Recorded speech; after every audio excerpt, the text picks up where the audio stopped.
सभी को पता है कि वास्तव में बारिश कैसे होती है, क्यों होती है और जब आकाशीय बिजली गरजती है, तो उस समय पृथ्वी पर आपने देखा होगा प्रकाश हमें पहले दिखाई देता है, इसके बाद गर्जन बहुत बाद में आती है। मोर की सुनहरी आवाज़ को देख के आपका भी मन मोहक हो गया होगा, लेकिन इसी के साथ-साथ हमें कुछ बेहतर बिंदुओं की तरफ भी प्रकाश डालना है कि आकाशीय बिजली वास्तव में गरजती कैसे है, वास्तव में बारिश कैसे होती है और वास्तव में उस समय घटनाक्रम ऐसा क्या होता है कि जो प्रकाश हमें पहले दिखाई देता है और बाद में उस गर्जन की आवाज़ सुनाई देती है।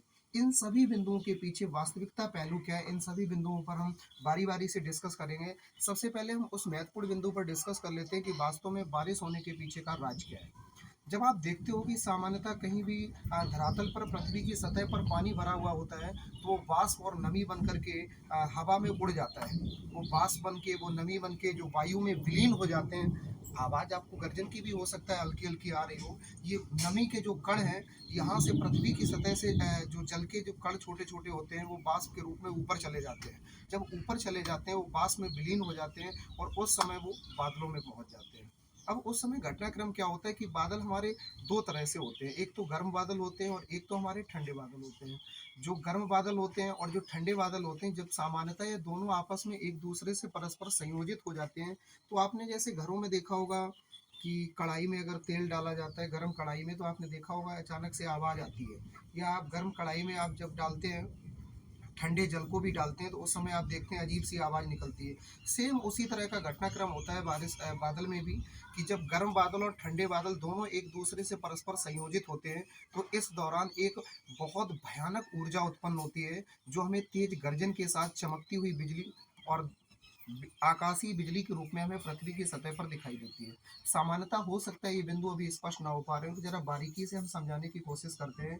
जो हमारे बादल होते हैं वो 2 प्रकार के आवेश से बने हुए हैं।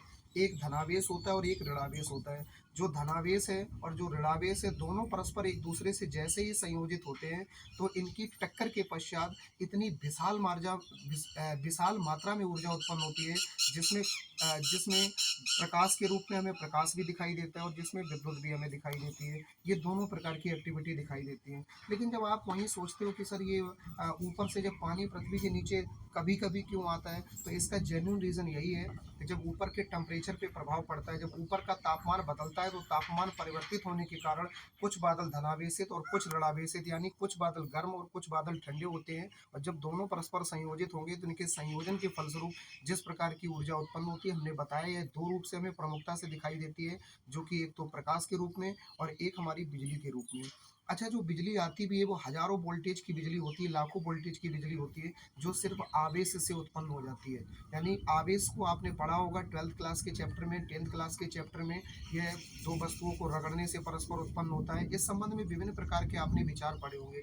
वहीं आपके मन में एक प्रश्न यह भी आता है कि प्रकाश हमें पहले क्यों दिखाई देता है और बाद में गर्जन की आवाज़ क्यों सुनाई देती है? तो आपकी जानकारी के लिए बता दें कि ध्वनि की वायु में या सामान्यतः जो चाल होती है वो 332 मीटर प्रति सेकंड होती है।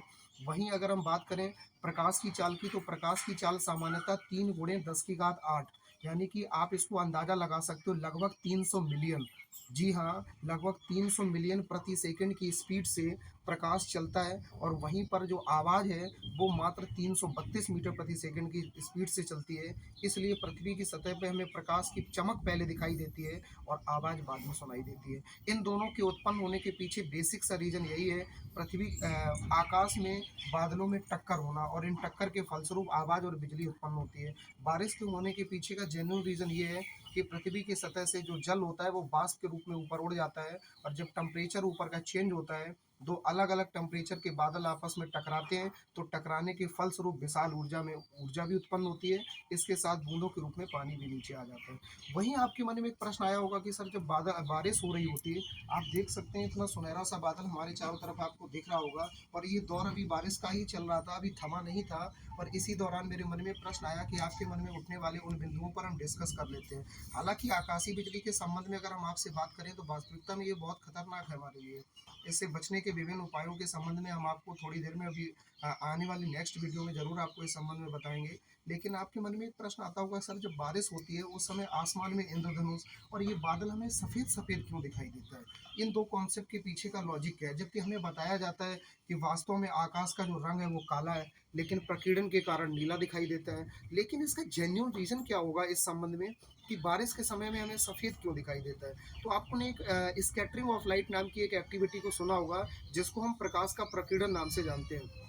यानी बारिश के समय में पानी की जो बूंदें हैं वो धूल के कणों से बड़ी होती है। इसी संबंध में लॉर्ड रेले ने बताया था कि प्रकीर्णित प्रकाश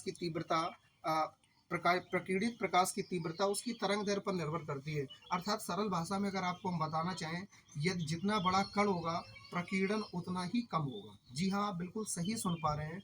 इसका पानी की बूंद धूल मिट्टी गैस के कणों से बड़े होने के कारण प्रकीर्णन कम मात्रा में होता है। इसीलिए सभी रंगों का समान रूप से प्रकीर्णन होता है, जिस कारण पृथ्वी की सतह पर जो हमें ऊपर का रंग है वो हमें श्वेत कलर का यानी सफ़ेद रंग का बादल दिखाई देता है। वहीं आपने देखा होगा सूर्योदय और सूर्यास्त के समय में हमें आकाश आज जो सूरज है वो लाल रंग का दिखाई देता है। इसके पीछे का जेन्युइन रीज़न ये होता है कि इसके पीछे का बेसिक्स और जेन्युइन रीज़न ये होता है कि आपने देखा होगा जब आपके सुबह और शाम का समय होता है तो सूर्य हमारे क्षितिज के बहुत नज़दीक होता है। क्षितिज के नज़दीक होने से तात्पर्य ये है कि वहाँ से आने वाला प्रकाश पृथ्वी के अधिक एटमॉस्फेयर से होकर के आता है, और जब वातावरण से प्रकाश अधिक आएगा तो अधिक आने की स्थिति में धूल मिट्टी के कणों से अधिक टकराता हुआ हमारे पास तक आता है, जिससे प्रकीर्णन अधिक मात्रा में हो जाता है और लाल रंग का प्रकीर्णन सबसे कम होता है, जिसके कारण हमारी आंखों पर केवल लाल रंग पड़ता है। अच्छा, एक इंद्रधनुष रेनबो नाम से एक आपने घटनाक्रम देखा होगा, हालांकि अभी वर्तमान में दिखाई नहीं दे रहा है क्योंकि हल्का भी सूर्य का प्रकाश नहीं है। इस इंद्रधनुष रेनबो नाम की एक्टिविटी को आप बेहतर तरीके से देख सकते हैं। हम कहेंगे एक बार हमारे चारों ओर का एनवायरनमेंट दिखा दीजिए। आप रेनबो नाम की एक्टिविटी अभी आपको शो नहीं हो सकती यहाँ पे, लेकिन एक बेटर पॉइंट आपके लिए ये है कि इसको आप देखने के लिए सूर्य की तरफ पीट करके यदि आप खड़े होते हैं तो 100% आई एम श्योर कि आप इस चीज़ को देख सकते हैं। चलिए, इस संबंध में और अधिक जानकारी के लिए आप हमारे इस वीडियो को देखते रहिए। हम उम्मीद करते हैं आप वीडियो को लाइक करके जाएंगे, और कम से कम आपसे हम 100 लाइक की डिजायर रखते हैं। उम्मीद करते हैं आपको वीडियो पसंद आया होगा। चैनल को सब्सक्राइब करें और वीडियो को लाइक करें।